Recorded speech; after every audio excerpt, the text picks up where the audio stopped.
En el patio de atrás. Bienvenido. Apaga la luz, sube el volumen y acompáñame a escuchar lo que ocurrió. El descenso era rutinario. Lo prometo. Los monitores parpadeaban con las lecturas de presión y temperatura.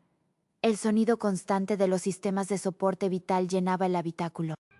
Como biólogo marino, mi trabajo era observar, catalogar y asegurar que las muestras se recogieran con la máxima precisión. Estábamos en una fosa apenas explorada, en el corazón de ese lugar donde las brújulas enloquecen, donde los barcos... Bueno, ya saben. El Triángulo de las Bermudas. No pensábamos en mitos, solo en datos. La misión era clara: encontrar nuevas formas de vida extremófila. La ventana de observación, un ojo de buey grueso y resistente, mostraba un azul que se oscurecía gradualmente, engulléndonos. Podía sentir la presión sobre el casco, un abrazo colosal, pero el submarino Alpha 7 estaba diseñado para esto. Era una fortaleza, un santuario tecnológico. Llevábamos 3 horas bajando, y la expectación era palpable pero controlada. De repente, un destello. No en la ventana, sino en los paneles de control. Un parpadeo momentáneo, como un cortocircuito. Las luces auxiliares titilaron, y los monitores de navegación se congelaron por un segundo antes de volver a la normalidad. El ingeniero jefe, Petrov, gruñó algo sobre una fluctuación de energía. Yo lo sentí en el estómago, un vacío, un pulso electromagnético breve pero intenso que nadie esperaba. Petrov insistió en que era un fallo menor, una sobrecarga momentánea, algo que el sistema había corregido de inmediato. Pero la sensación se quedó conmigo, una especie de vibración residual en el aire. Volví a la ventana. El azul ahora era un negro casi absoluto, solo roto por los potentes focos del submarino. Estaba buscando cualquier señal de vida, cualquier movimiento en la negrura, y entonces lo vi, una sombra, gigantesca. Se deslizó por el borde de mi campo de visión, moviéndose con una lentitud imposible para una criatura marina. No era un calamar colosal, ni una ballena. Era una masa informe, más oscura que el propio abismo. Mi respiración se contuvo. Me giré hacia el monitor del sonar. Vacío. Nada. Ni un eco. Solo el rastro habitual del lecho marino que teníamos debajo. ¿Vieron eso?, pregunté, la voz apenas un susurro. Petrov y el capitán Miller se acercaron. «¿Ver qué, doctor?», dijo Miller, con su tono tranquilo y profesional. «Una sombra, algo enorme, fuera de la ventana. No está en el sonar». Petrov revisó sus lecturas, frunciendo el ceño. «Imposible. El sonar es infalible a esta profundidad. Debe haber sido un reflejo, doctor, o fatiga visual. Pero no era fatiga. Lo sabía. Lo que vi no tenía un contorno definido, pero su escala era innegable, y la forma en que se movía, sin registrarse, me heló la sangre. La primera prueba, silenciosa, invisible para la máquina, pero real para mis ojos. La negación de Petrov se sintió como una bofetada. Mi trabajo dependía de la observación precisa, y ellos estaban descartando la mía, pero la inquietud no era solo mía. El ambiente en el submarino, antes tenso pero profesional, comenzó a cargarse con una electricidad extraña. La presión exterior, que antes sentía como un abrazo protector, ahora se sentía como un puño apretándose. Miré de nuevo por la ventana. El agua ya no era un negro uniforme. Tenía una densidad inusual, como si el líquido mismo fuera más espeso, más oscuro que el tinte de las profundidades. Los focos del Alpha 7 parecían luchar por penetrarla. Su luz se difuminaba en una bruma opaca a pocos metros del casco. Era como si estuviéramos sumergidos en tinta, no en agua. La visibilidad ha bajado drásticamente, comenté, tratando de mantener la voz neutral. «Es normal a estas profundidades», respondió Miller, sin apartar la vista de sus propios monitores. Pero no era normal. Había estado en fosas más profundas y la luz, aunque limitada, siempre había tenido un alcance predecible. Esto era diferente. La oscuridad no era ausencia de luz, era una presencia. Podía casi sentirla, una masa gelatinosa que nos envolvía. Un nuevo tipo de oscuridad, pesada, casi pegajosa. y el pulso electromagnético, el primero se repitió. Más suave esta vez, pero lo sentí, como un escalofrío que recorría el metal del submarino, y luego mis propios huesos. El segundo pulso, aunque más débil, dejó una secuela. Los sistemas de comunicación interna empezaron a fallar, no del todo, pero con una estática intermitente, como si alguien estuviera jugando con la frecuencia. Y entre la estática, al principio apenas perceptible, escuché algo, una voz. Distorsionada, lejana, pero inequívocamente humana. ¿Escucharon eso?, pregunté, la voz temblorosa. Miller y Petrov intercambiaron miradas.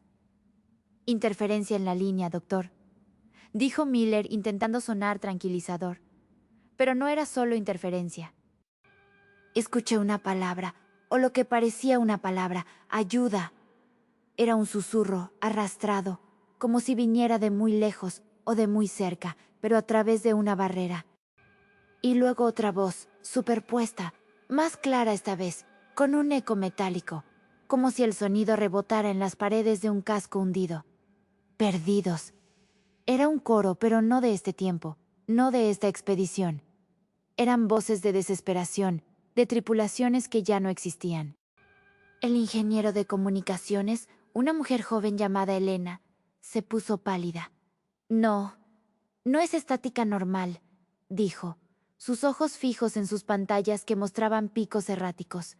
Es una señal fantasma, en un canal muerto, un canal que nadie usaba, que estaba deshabilitado. ¿Cómo era posible? La presión social, la necesidad de mantener la calma, se estaba erosionando. La negación de Petrov ahora sonaba hueca. Las voces se hicieron más frecuentes, fragmentos de frases, lamentos, el sonido de metal retorciéndose. Era como si el propio abismo estuviera hablando, usando las voces de los que había reclamado. La situación se deterioró rápidamente. Las voces no cesaban, se mezclaban con el zumbido de los sistemas, creando una cacofonía fantasmal que nos carcomía. Elena intentaba bloquearlas, pero era inútil. Parecían surgir de las propias paredes del submarino. Y luego, el golpe. Un estruendo sordo y metálico que hizo vibrar todo el Alfa 7. Nos tambaleamos. ¿Qué fue eso?, gritó Miller, su compostura finalmente quebrándose. Nos precipitamos a la ventana de observación.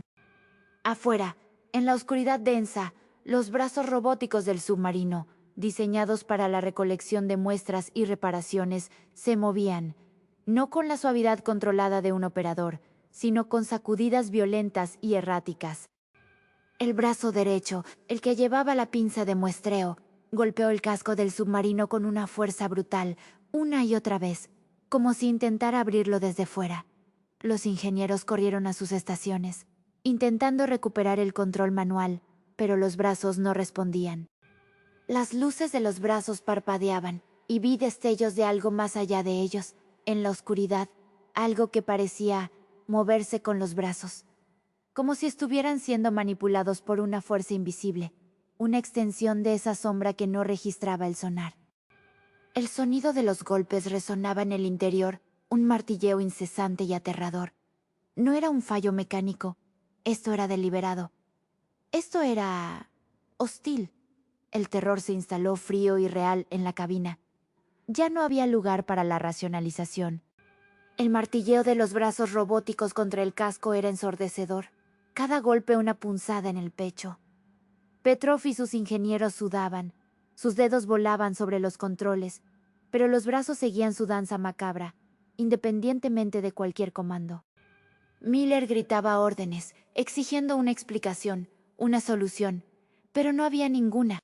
Y entonces, a través de la ventana de observación, en el espacio entre los brazos enloquecidos y el casco, una de las luces de los brazos se detuvo por un instante, apuntando directamente a la superficie del cristal. Y ahí las vimos.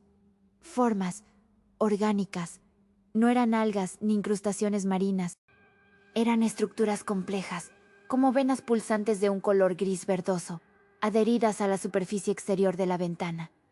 Se retorcían lentamente, como si respiraran, o como si estuvieran creciendo. Tenían una textura viscosa, casi gelatinosa, y pequeños apéndices filamentosos se movían en la densa oscuridad, buscando algo. «Dios mío», exclamó Elena, señalando con un dedo tembloroso. «¿Qué? ¿Qué es eso?» Todos las vimos. No era una ilusión, no era fatiga visual. Estaban allí, vivas, adheridas al cristal, sus formas abisales contorsionándose. Eran como raíces o tentáculos, pero no de ninguna criatura conocida. No eran de este mundo, o al menos no de nuestro entendimiento de él. La negación se desmoronó por completo. El miedo ya no era una posibilidad, era una certeza palpable, un aire denso que nos asfixiaba a todos. Las formas se extendían, cubriendo más y más de la ventana, como una plaga silenciosa y alienígena. El pánico se apoderó de la cabina. Las formas en la ventana crecían, sus filamentos se extendían como una red nerviosa sobre el cristal, y el pulso electromagnético regresó, más fuerte que nunca, haciendo que las luces parpadearan frenéticamente. Las voces en el intercomunicador se intensificaron, gritos mezclados con el crujido de metal. Los brazos robóticos, con una furia renovada, ahora golpeaban de forma más concentrada, justo en el punto donde las formas se adherían a la ventana. Era como si la presencia intentara romper el cristal, o quizá, como si los propios brazos estuvieran infectados, intentando liberarse de algo. Uno de los ingenieros, un hombre joven llamado David, intentó forzar una escotilla de mantenimiento para acceder a los controles de los brazos desde un compartimento trasero. No sé qué pensaba, tal vez en un acto desesperado por recuperar el control. Pero en cuanto la escotilla se abrió 1 centímetro, se escuchó un silbido agudo. La presión diferencial era inmensa. David fue succionado hacia la brecha con una fuerza brutal, sus gritos ahogados por el rugido del agua. La escotilla se cerró de golpe, pero no sin que una ráfaga de agua helada y oscura entrara, y con ella un olor a salmuera, a algas muertas, a algo putrefacto, pero también metálico, como sangre y óxido. La sangre de David manchaba el suelo, mezclada con el agua del abismo. El horror no era ya un concepto, era una mancha húmeda y pegajosa. La pérdida era real, tangible, y el submarino, nuestra fortaleza, ahora tenía una herida abierta. La misión científica se había convertido en una lucha por la supervivencia, y estábamos perdiendo. La muerte de David nos rompió. Miller, el capitán, estaba paralizado, sus ojos fijos en la mancha de sangre, su rostro ceniciento. Petrov, el ingeniero jefe, balbuceaba incoherencias sobre fallos de diseño, culpándose a sí mismo. Elena, la de comunicaciones, se había acurrucado en un rincón, sollozando, tapándose los oídos para no escuchar las voces, que ahora eran un coro constante de lamentos y súplicas. Las formas en la ventana habían crecido hasta cubrir casi la mitad del cristal, y a través de ellas, la oscuridad exterior parecía más profunda, más voraz. Los golpes de los brazos robóticos se habían ralentizado, como si la presencia estuviera saboreando su victoria, o quizás, como si estuvieran esperando. El olor a putrefacción se había intensificado, llenando el aire, mezclándose con el miedo y el ozono de los sistemas eléctricos sobrecargados. Sentía la presión del abismo en mis propios oídos, un dolor punzante que no cesaba. La claustrofobia me asaltó, no por el espacio reducido del submarino, sino por la sensación de estar atrapado, sellado, en un ataúd metálico que se hundía lentamente. Mis manos temblaban incontrolablemente. Intenté racionalizar, buscar una explicación biológica, cualquier cosa que pudiera anclarme a la ciencia, pero no había nada. Solo la certeza de que estábamos ante algo que desafiaba toda lógica, toda comprensión. Las voces ahora parecían estar hablando directamente a mí, susurrando mi nombre, entrelazando las palabras con los nombres de barcos perdidos, de tripulaciones olvidadas. Era la voz del abismo y me llamaba. Con el capitán y el ingeniero principal inmovilizados por el terror, y Elena sumida en un estado catatónico, la decisión de intentar el ascenso de emergencia recayó en mí. No tenía experiencia en pilotar un submarino, pero era el único que conservaba un atisbo de lucidez. Los paneles de control, sin embargo, estaban enloquecidos. Las agujas saltaban, las alarmas sonaban sin parar, y los pulsos electromagnéticos eran casi continuos. Las formas en la ventana parecían vibrar con cada pulso, sus venas grises brillando con una luz interna. Intenté activar los propulsores de ascenso, pero el sistema no respondía. Era como si el submarino mismo se negara a subir, o como si algo lo estuviera anclando. Las voces ahora eran un clamor. Escuché mi nombre claro y distinto, entre los gritos de "sálvenos" y "estamos aquí abajo". Sentí una punzada de dolor en la sien, como si un clavo se me clavara en el cráneo. La presión, la claustrofobia, el miedo, todo se fusionó en una necesidad primal de escapar. Con una desesperación brutal, golpeé el panel de control auxiliar, el de los sistemas de lastre de emergencia, una serie de botones rojos que se usaban solo en caso de falla total. No sabía si funcionaría, si era la decisión correcta, pero era la única que quedaba. El submarino vibró con un estruendo agudo, un chirrido de metal que lo recorrió de proa a popa. Era el sonido de los tanques de lastre vaciándose a la fuerza. Lentamente, dolorosamente, el Alfa 7 comenzó a ascender. Las formas en la ventana se retorcieron con furia. Los brazos robóticos se agitaron una última vez y sentí un tirón, como si algo intentara retenerme, arrastrarme de nuevo a la oscuridad. Pero el submarino subía, dejando atrás el clamor de las voces y la oscuridad pegajosa. El ascenso fue una agonía silenciosa, solo rota por el gemido del metal y el latido frenético de mi propio corazón.